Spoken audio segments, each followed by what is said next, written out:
Halo, selamat pagi sahabat sehat semuanya.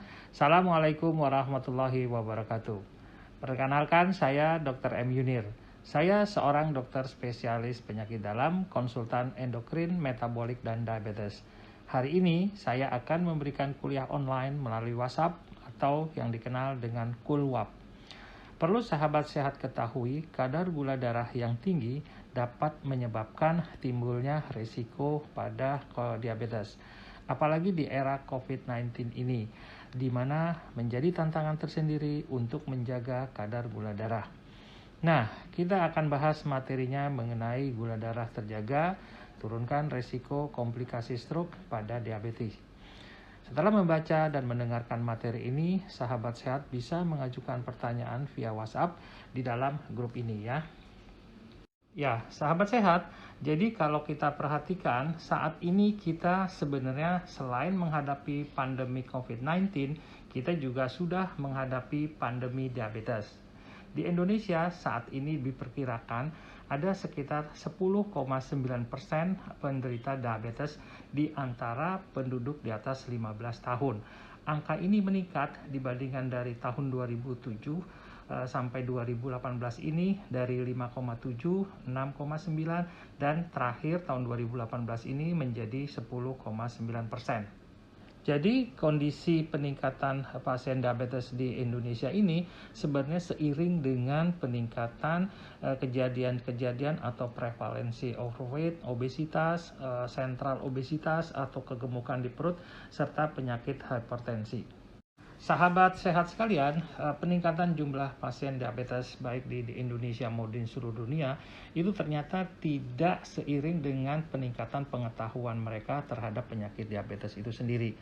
52% pasien diabetes itu tidak mengetahui bahwa komplikasi yang akan terjadi pada diabetes di kemudian hari. Dan sayangnya lagi 74% di antara diabetes tipe 2 ini juga tidak mengetahui bahwa risiko jantung dapat menjadi akibat dari penyakit diabetes ini. Dan 67% di antara juga tidak mengetahui bahwa komplikasi jantung ini menjadi penyebab kematian terbanyak pada pasien diabetes. Ya, jadi sahabat sehat bahwa diabetes itu kita ketahui sebagai penyakit kronis ya. Pada suatu saat akan muncul berbagai macam komplikasi kronis. Nah, ternyata komplikasi kronis ini akan muncul diperkirakan berdasarkan usia dan lamanya. Jadi seseorang yang berusia makin lanjut dan diabetesnya makin lama, maka resiko komplikasi kronik baik komplikasi makrovaskular maupun mikrovaskular akan meningkat. Sahabat sehat, ini beberapa hal yang akan saya bahas pada pembicaraan selanjutnya, yaitu antara lain mengenai epidemiologi stroke pada diabetes, bagaimana hubungan diabetes dengan stroke, bagaimana komplikasi itu terjadi, dan beberapa hal yang bisa dilakukan untuk mencegah stroke pada diabetesi. Jadi, apa yang sebenarnya terjadi pada pasien diabetes jika dikaitkan dengan stroke ya? Jadi pada pasien diabetes ini ternyata diabetes ini menjadi faktor independen untuk penyebab terjadinya stroke di kemudian hari. Dan pada pasien diabetes ini risikonya juga meningkat 2 kali lipat akan terjadi stroke di kemudian hari. Perlu juga diketahui 20% pasien diabetes akan meninggal akibat penyakit stroke ini. Nah, kalau kita lihat secara lebih detail lagi, ternyata di dalam darah kita banyak sel-sel yang ikut berperan pada penyempitan pembuluh darah di otak ataupun sebenarnya di jantung. Ada sel namanya sel monosit, ada nama sel limfosit, dan ada namanya sel makrofag, serta sel-sel kolesterol yang sudah mengalami perubahan, serta dinding otot dari pembuluh darah itu sendiri yang saling bekerja sama menyebabkan diameter pembuluh darah itu makin lama makin menyempit. Nah, proses inilah yang terjadi secara perlahan-lahan yang muncul sejak pertama kali seseorang itu didiagnosis sebagai diabetes. Jadi makin lama diabetesnya diderita, makin berusia seseorang itu mengalami diabetes, maka resiko sumbatan atau pecahnya pembuluh darah ini akan makin tinggi. Sahabat sehat sekalian, mungkin pernah mendengar ada beberapa jenis stroke yang sering menimpa pada pasien diabetes. ya. Antara lain adalah stroke yang berdarah dan stroke yang tidak berdarah. Stroke yang berdarah ini artinya ada kejadian pecahnya pembuluh darah di otak, sedangkan yang tidak berdarah adalah penyumbatan pada sistem pembuluh darah itu sendiri. Nah, ternyata ada beberapa faktor risiko lain selain diabetes yang menjadi penyebab munculnya penyakit stroke ini pada orang diabetes. Antara lain adalah hipertensi, pernah mengalami riwayat gagal jantung, adanya kadar gula darah yang tidak terkontrol, ada yang mengalami dislipidemia atau gangguan kolesterol, atau pasien-pasien diabetes yang sebelumnya pernah mengalami stroke ringan atau stroke selintas. Atau bisa juga pasien-pasien diabetes yang sudah mengalami penurunan fungsi ginjal. Jadi kalau kita lihat kondisi seperti ini, munculnya stroke pada diabetes tidak berdiri sendiri karena gara-gara diabetesnya saja, tapi ada faktor lain yang juga meningkatkan risiko terjadinya stroke. Nah, sebenarnya apa yang terjadi pada orang diabetes yang mengalami stroke? Jadi, diabetes yang tadi kita katakan sebagai penyakit kronik disertai dengan penyakit-penyakit komorbid lainnya itu dapat menyebabkan stroke melalui beberapa mekanisme. Antara lain adanya karena peradangan sistemik. Peradangan ini menyebabkan semua sistem pembuluh darah mengalami pembengkakan, atau pada suatu saat pembengkakan ini bisa menyebabkan kekakuan atau penyempitan dari lumen atau diameter pembuluh darah.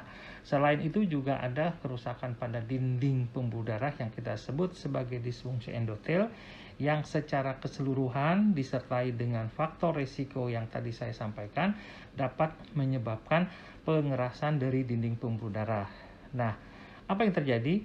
Pengerasan dari dinding pembuluh darah itu menyebabkan pembuluh darah ini menjadi kaku, sehingga suatu saat kalau tekanan di dalam darah itu meningkat, pembuluh darah yang mengeras ini bisa pecah, atau akibat yang lain juga bisa terjadi sumbatan, ya. Jadi dinding pembuluh darah yang sudah tidak baik ini menjadi resiko tempat melekatnya sel-sel darah di dalam aliran darah kita, yang menyebabkan lumen atau diameter pembuluh darah itu makin lama makin menyempit sehingga suatu saat akan tertutup total. Nah, pada kondisi inilah yang kita sebut sebagai adanya stroke yang tidak berdarah akibat sumbatan pada lumen pembuluh darah itu sendiri. Ya, jadi sahabat sehat sekalian, jika seseorang sudah pernah mengalami stroke, baik yang dengan adanya gejala cacat atau tidak, suatu saat akibat dari penyakit stroke itu bisa menimbulkan berbagai macam komplikasi lain, ya. Antara lain seseorang ini bisa mengalami depresi, bisa mengalami penurunan daya ingat atau memori, terus ada kalau saraf bicaranya kena, dia akan mengalami kesulitan bicara atau pelo, terus bisa juga menyebabkan terjadinya kekakuan otot-otot tungkai dan tangan sehingga tidak bisa melakukan fungsinya secara maksimal. Selain itu juga akibat stroke yang sudah berlangsung itu bisa menyebabkan adanya gangguan koordinasi. Jadi si pasien agak sulit untuk mengendalikan gerakan-gerakannya, baik untuk gerak-gerakan halus seperti makan, memegang sendok, atau mengambil air minum, itu akan mengalami kesulitan-kesulitan.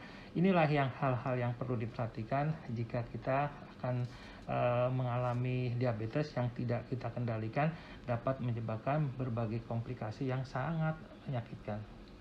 Ya, sahabat sehat, jadi kembali ke penyakit diabetes itu sendiri, ya. Jika pasien-pasien diabetes ini berobat, biasanya kita sebagai dokter sudah mempunyai maksud dan tujuan bagaimana kita mengelola diabetes itu sendiri.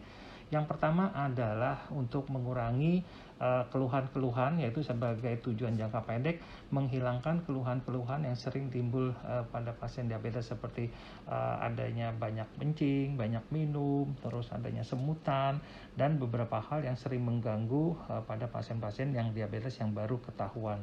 Sedangkan tujuan jangka panjangnya adalah bagaimana mencegah dan menghambat progresivitas atau menghambat munculnya berbagai komplikasi seperti stroke pada orang diabetes seperti ini.